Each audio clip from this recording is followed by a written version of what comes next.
Yeah, so let's go. Please just do a quick introduction, just to tell the crowd who you are and. I'm Nima Korpivara. I'm a partner at David Hurston and Partners. Both Fung and I, we represent Berkeley Regional Center and the Behring companies now, both on all their projects over the last few years, as well as many of the investors. Yeah, I mean, Nima gave a pretty good introduction, so happy to be here. Happy to answer your questions. Yeah, you've already heard from me. So. I'm Steve Pizan, and it says there that I'm an economist. Baker Tilly's full of economists. I'm not one. I'll correct that. I'm a lawyer by trade, but my road here to you today came through the Department of State, where I was a consular officer and adjudicated thousands of different visas and different classifications, and then through USCIS itself, where I was an adjudicator of EB5 petitions for USCIS. Now I'm working with Tom and Baker Tilly to provide a number of services related to what I used to do and to help partners like Colin. Okay. So I'm going to kick this off with one of the first questions. After everybody has heard everything I said, they ask about the I-924. Is this project approved? Because it has a sense of security. Is it already USCIS approved? Does it have the stamp? The truth is every new project takes a long time to get its approval. We have filed an I-924, it is pending. We have 7 other projects that have all been USCIS approved, same job creation model, same residential type assets, but this one obviously has more features and benefits, and I'd like Nima to begin with an introduction where, with I-924s, what's it worth to have the approval? Is it for ones that are pending? What does it mean as far as the ability to get approved, and how predictable is it to get approved with USCIS? Sure. This is the longest I've gone without talking, so I may overtalk a little bit for you in the audience. Get your quota. So the I-924 is when you are submitting a project without an investor to USCIS for approval.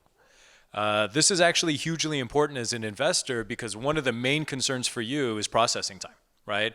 How quickly am I going to go from making this investment, filing my investor application, to when at least I can have the security of approval and moving on through the green card process? If a project has already gone ahead, filed, and eventually receives the 924 approval, and I won't speak for USCIS adjudicators, but USCIS is no longer supposed to look at the project documents. That means the adjudicator is only looking at your individual source of funds, right? So forget all these other documents on my desk. Let me look if your source of funds are good, right? And if I'm sitting in this room and I work for one of the amazing companies out here and my $500,000 has come from a US investment, how many documents do they have to look at, right? You have a W-2, you have your bank statements, maybe the package is this thick, you get approved and you move through, right? When you look at the way USCIS processes, there's a perception that it's first in, first out. It's not true in EB5. Doesn't make sense, right? If you're an officer and you're picking up a project and you're learning a project, you're not going to do one investor application, move everything to the side, pick up a new project, look at that one project, right? Look at that one investor and then move on to the next. You're going to do groupings. So you actually have the possibility of being grouped and getting your case approved a lot faster, than someone else that's further in line. And part of the benefit is essentially, now that the 924 is filed, it kind of locks your place in line. UCS has basically said, like Nima kind of pointed out, that it's not first in, first out. That really makes no sense. They kind of look at it as like silos. They'll look at the project first, and then every investor that's followed behind it.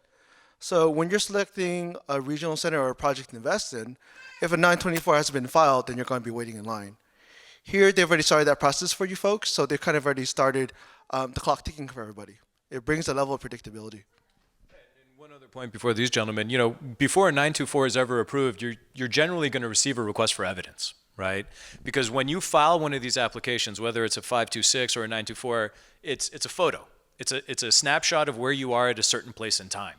And when you look at a 1.5 to 2 year processing time, USCIS is going to come back to the project and be like, Colin, you said all these things in the documents you submitted. The business plan, the construction schedule, the financing, you had all these timings. Show me you did it. So if we do that on a 924, we've responded to these RFEs, we've provided the documents, we've secured approval. If a 924 is not filed, and you're an investor, that RFE is coming.